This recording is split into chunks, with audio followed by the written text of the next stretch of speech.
আবারও চলে আসলাম আবহাওয়ার বেশ কিছু গুরুত্বপূর্ণ আপডেট নিয়ে। এই মুহূর্তে যেহেতু বঙ্গোপসাগরের উপরে আমরা নিম্নচাপ দেখতে পাচ্ছি, আর এদিকেও আমরা দেখতে পাচ্ছি চেন্নাই ও নেল্লুরে কিন্তু ইতিমধ্যে অতি ভারী বৃষ্টি রয়েছে। যেহেতু আজকে রবিবার 19শে জানুয়ারি, ঠিক সকালের আবহাওয়া নিয়ে আপনাদের সঙ্গে এবং আজকে সারাদিনের আবহাওয়া পূর্বাভাস নিয়ে অবশ্যই আপনাদেরকে জানিয়ে দেব বাংলাতে ঝড় বৃষ্টির আশঙ্কা রয়েছে কিনা, সাথেই আগামী 2 থেকে 3 দিনের আবহাওয়া নিয়ে কথা বলবো। সম্পূর্ণ ভিডিও দেখতে থাকুন, আর চ্যানেলে নতুন হলে চ্যানেলটি সাবস্ক্রাইব করে রাখুন এবং আপনারা কোন জায়গা থেকে ভিডিও দেখছেন অবশ্যই কমেন্ট করে জানাবেন। ভিডিও ভালো লাগলে একটি লাইক করে চ্যানেলটি সাবস্ক্রাইব করবেন।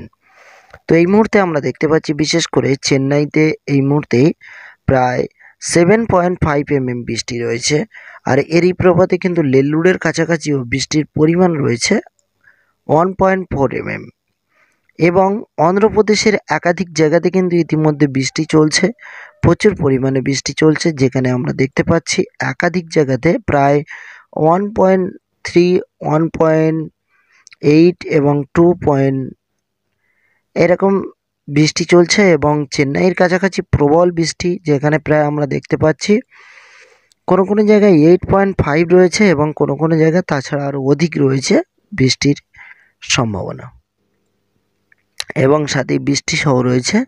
আর এদিকে আমরা দেখলে বাংলার দিকে ছিটে ফোটা বৃষ্টি বঙ্গোপসাগরে রয়েছে অ্যাকচুয়ালি কোনো কোনো জায়গায় আমরা দেখতে পাচ্ছি, কিন্তু বাংলার উপরে ঠিক এই মুহূর্তে বৃষ্টির সম্ভাবনা দেখতে পাচ্ছি না। তো একটু বেলার দিকে কেমন কি থাকে অবশ্যই জানিয়ে দেব। তার আগে দেখে নেব আকাশ মেঘলা কেমন কি রয়েছে। তো এই মুহূর্তে আমরা মেঘলা দেখলে আমরা কিন্তু দেখতে পাচ্ছি কামাখ্যানগরের কাছাকাছি কিন্তু কিছুটা জায়গা মেঘলা রয়েছে, এবং এছাড়া বিশাখাপান্ডা এবং বেশ কিছু জায়গায় ছিটে ফোটা মেঘলা আকাশ রয়েছে, তেমন কোনো ভারী মেঘলা আকাশ দেখতে পাচ্ছি না। এবং সিলেট বিভাগে কিছুটা হলেও মেঘ দেখতে পাচ্ছি এই মুহূর্তে।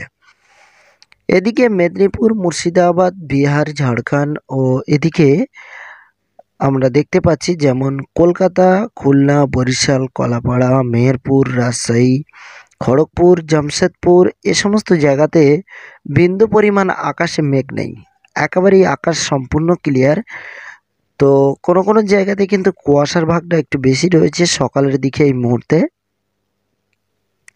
প্রচুর পরিমাণে কুয়াশার জন্য রাস্তায় যানবাহনে একটু প্রবলেম হতে পারে বলে জানানো যায়। তো এই মুহূর্তে ঠিক আকাশ মেঘলার এই আপডেটটি রয়েছে, এবং একটু আগিয়ে যাব, দেখা যাক একটু বেলার দিকে, যেহেতু ভোর 5টার সময় আপডেট দিলাম আপনাদেরকে, আর এদিকে বেলা 9টা ও 10টার দিকে যদি আমরা যাই, তাও আজকে কিন্তু আমরা দেখতে পাচ্ছি প্রায় বাংলা জুড়ে, পশ্চিমবাংলা ও বাংলাদেশ জুড়ে আজকের কিন্তু সূর্যের তাপ অনেকটাই থাকছে, এবং সাথে কোনো রকমের তেমন কোনো ঝড় ও বৃষ্টি সম্ভাবনা আমরা দেখতে পাচ্ছি না। এই মুহূর্তে বৃষ্টির সম্ভাবনা এবং আকাশ মেঘলা রয়েছে। তো দেখে নেব আপডেট পরপর আরও কি রয়েছে, বিস্তারিত জানাতে কতটুকু পারি আপনাদেরকে। তো একটু বেলার দিকে এগিয়ে গেলে আমরা দেখতে পাচ্ছি, এবং পুরো সন্ধ্যা পর্যন্ত আজকে আমরা দেখতে পাচ্ছি আকাশে কিন্তু মেঘ খুব একটা ছিল না, কিন্তু সোমবারের দিকে অর্থাৎ আগামীকাল আমরা দেখতে পাচ্ছি কিন্তু কলকাতা, ঢাকা ও চিটাগং সহ বেশ কিছু জায়গায় হালকা হালকা মেঘলা আকাশ থাকতে পারে। এবং সোমবার আবারও কিন্তু বেশ সারাদিন কিন্তু সূর্যের তাপ ভালো থাকছে, সকালে হালকা মেঘলা আকাশ থাকতে পারে। আর মঙ্গলবারের দিকেও কিন্তু সকালে হালকা মেঘলা আকাশ রয়েছে, ঠিক সকাল 6টা-7টার দিকে ভুবনেশ্বর সহ একাধিক জায়গাতে কিন্তু হালকা হালকা করে আকাশ মেঘলা রয়েছে। এবং এছাড়া আমরা দেখতে পাচ্ছি বিশেষ করে আকাশ মেঘলা থাকলেও বৃষ্টির তেমন কোনো সম্ভাবনা আমরা দেখতে পাচ্ছি না। আর এদিকে আমরা মঙ্গলবার পর্যন্ত দেখছি, মঙ্গলবার অর্থাৎ বুধবারের দিকে পর্যন্ত কিন্তু তেমন কোনো ভারী মেঘের আনাগোনা আমরা বাংলাতে দেখতে পাচ্ছি না, কিন্তু বুধবারের দিকে গিয়ে আমরা প্রচুর পরিমাণে একটা মেঘলা আকাশ দেখতে পাচ্ছি, যে মেঘলা আকাশটি কিন্তু রাজশাহী, মেহেরপুর, ঢাকা ও বাংলাদেশের একাধিক জায়গাতে রয়েছে, কিন্তু তেমন একটি কোনো কলকাতার দিকে এই মেঘের অগ্রসর আমরা দেখতে পাচ্ছি না। আমরা দেখতে পাচ্ছি বিশেষ করে বাংলাদেশের উপরে বেশি পরিমাণ এই মেঘের প্রভাবটি পড়তে পারে, যেমন খুলনা, সাতক্ষীরা ও এদিকে আমরা বাংলাদেশের একাধিক জায়গা দেখতে পাচ্ছি। এবং দুই বাংলার মাঝে মেহেরপুর ও রাজশাহীতে কিন্তু এই মেঘলার প্রভাব দেখা যেতে পারে।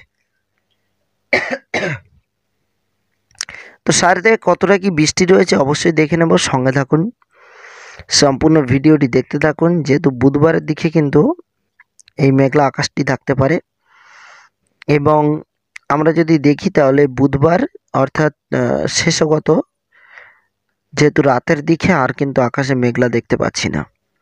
তো চলুন আজকে কেমন বৃষ্টির পরিমাণ রয়েছে একটু দেখে নেওয়া যাক বেলার দিকে বাংলাতে।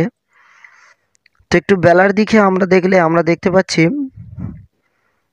বেলা 10টা ও 11টার দিকে দেখলে যেমন কলকাতা, ঢাকা, রাজশাহী, মেহেরপুর ও চিটাগং সহ বাংলাদেশের একাধিক জায়গাতে কিন্তু বৃষ্টির সম্ভাবনা নেই তেমন কিছু, এবং কলকাতাতেও বৃষ্টির তেমন কোনো সম্ভাবনা আমরা দেখতে পাচ্ছি না।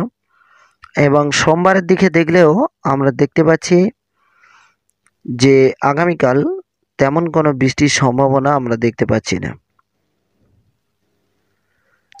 এবং এদিকে আমরা দেখলে যেহেতু অন্ধ্রপ্রদেশ ও তামিলনাড়ুর দিকে কিন্তু রয়েছে বৃষ্টির সম্ভাবনা, অর্থাৎ এই ভোর রাতে যতটুকু সম্ভাবনা রয়েছে আজকেরও বৃষ্টির সম্ভাবনা রয়েছে, কিন্তু আগামীকাল থেকে বৃষ্টির সম্ভাবনা অন্ধ্রপ্রদেশ, তামিলনাড়ু, চেন্নাই ও এ সমস্ত জায়গাতে কমে যাওয়ার সম্ভাবনা রয়েছে। এবং মঙ্গলবার, বুধবারের দিকে শ্রীলঙ্কাতে প্রচুর পরিমাণে বৃষ্টি রয়েছে, কিন্তু নেল্লুর, চেন্নাই এ সমস্ত জায়গায় আজকে সকালে যে বৃষ্টি রয়েছে সেই বৃষ্টি কিন্তু আগামী সোমবার ও মঙ্গলবারের দিক দিয়ে কিন্তু বৃষ্টির সম্ভাবনা কমে যাচ্ছে। এবং কলকাতা সহ নন্দীগ্রামের একাধিক জায়গায় এবং বাংলাদেশের বেশ কিছু জায়গাতে এই মুহূর্তে কোনো রকম বৃষ্টিপাতের সম্ভাবনা আমরা দেখতে পাচ্ছি না। এবার দেখে নেব কোনো রকম বায়ু ঝাপটা মুঠে কোনো রকম ঝাপটা হওয়ার আশঙ্কা রয়েছে কিনা একটু আপনাদেরকে সরাসরি জানিয়ে দেব। তো যেহেতু বুধবার পর্যন্ত আমরা কিন্তু বৃষ্টির আশঙ্কাটি দেখে নিলাম যে তেমন কোনো বৃষ্টির সম্ভাবনা নেই, তো আমরা দেখতে পাচ্ছি বৃহস্পতিবারের দিকে হালকা বৃষ্টির সম্ভাবনা রয়েছে কোনো কোনো জায়গায়। তো সে আপডেট নিয়ে অবশ্যই আগামীকাল সকালে চলে আসব। আর এই মুহূর্তে আমরা দেখে নেব কোনো ঘূর্ণিঝড় ও ঝাপটা হাওয়া বঙ্গোপসাগর থেকে তৈরি হয়ে কোনো রকম আশঙ্কা রয়েছে কিনা। তো আজকে সকালেই আমরা দেখতে পাচ্ছি কিন্তু প্রচুর পরিমাণে জলীয় বাষ্প বঙ্গোপসাগরে রয়েছে, আর এরই প্রভাবে প্রায় বাংলার সাগরের উপকূল সাইডগুলোতে হাওয়ার গতিবেগ রয়েছে, যেখানে আমরা দেখতে পাচ্ছি চিটাগঞ্জের কাছাকাছি কিন্তু হাওয়ার গতিবেগ রয়েছে সর্বদা প্রায় 34 থেকে 40 কিলোমিটার পার ঘন্টায় রয়েছে। এবং কলকাতার যে সমস্ত জায়গাগুলো রয়েছে যেমন হলদিবাড়ি এবং ফেশারগঞ্জ, নামখানা এবং দীঘা, কন্টাই এ সমস্ত জায়গাতে কিন্তু হাওয়ার গতিবেগ এই সকালের দিকে কিছুটা পরিমাণ রয়েছে, যে গঙ্গাসাগরে প্রায় দেখতে পাচ্ছি আমরা 27 কিলোমিটার পার ঘন্টায় রয়েছে স্পিড এই সকালের দিকে আমরা দেখতে পাচ্ছি। এবং আমরা যদি নজর রাখি বঙ্গোপসাগরের উপরে তাহলে দেখতে পাচ্ছি জলীয় বাষ্পর কারণে প্রচুর পরিমাণে হাওয়ার গতিবেগ কিন্তু রয়েছে অন্ধ্রপ্রদেশের কাছাকাছি, যেমন চেন্নাই, নেল্লুর এবং এই সমস্ত জায়গাতে কিন্তু রয়েছে। আর একটু বেলার দিকে এগিয়ে গেলে আমরা দেখতে পাচ্ছি এই হাওয়ার গতিবেগ কিন্তু ধীরে ধীরে অন্ধ্রপ্রদেশ ও তামিলনাড়ু ও এই সমস্ত জায়গায় বাড়তে চলেছে। এবার সোমবারের দিকে কিছুটা হলেও কমে যাচ্ছে, সোমবারের দিকে কিছুটা হলেও কমে যাওয়ার সম্ভাবনা রয়েছে। বিশেষ করে কিন্তু প্রায় মঙ্গলবার, বুধবার পর্যন্ত চেন্নাই ও অন্ধ্রপ্রদেশের একাধিক জায়গায় সাগরের উপকূল জায়গাতে কিন্তু হাওয়ার গতিবেগ থাকছে, হালকা হলেও থাকছে, যেখানে প্রায় 40 থেকে 50 কিলোমিটার অর্থাৎ কখনো কখনো আবারও 30 থেকে 35 কিলোমিটার হাওয়ার গতিবেগ থাকতে পারে বলে জানানো যায়। এবং আজকের এই মুহূর্তে দাঁড়িয়ে আমরা দেখতে পাচ্ছি আজকের এই ভোর রাতে এই মুহূর্তে আমরা দেখতে পাচ্ছি একেবারেই সকালের দিকে তাপমাত্রা কোথায় কেমন কি রয়েছে দেখে নেব। তো এই মুহূর্তে আমরা দাঁড়িয়ে দেখলে ঠিক সকাল 6টার সময় আমরা দেখতে পাচ্ছি বিশেষ করে নিউ দিল্লি। তো নিউ দিল্লিতে আমরা দেখেছি সবসময়ের জন্য শীতের প্রভাবটি সব থেকে বেশি হয়, কারণ উত্তরবঙ্গের একেবারে কাছাকাছি। তো এখানে এই মুহূর্তে আমরা শীতের যে টেম্পারেচার দেখতে পাচ্ছি সে শীতের টেম্পারেচার কিন্তু কোনো কোনো জায়গায় প্রায় 7 ডিগ্রি পর্যন্ত নেমে গেছে, মানে প্রচুর পরিমাণে শীত বলতে পারেন। কিন্তু আমাদের যেখানে আমরা দেখতে পাচ্ছি যে দক্ষিণবঙ্গের দিকে যেমন ঢাকা ও কলকাতা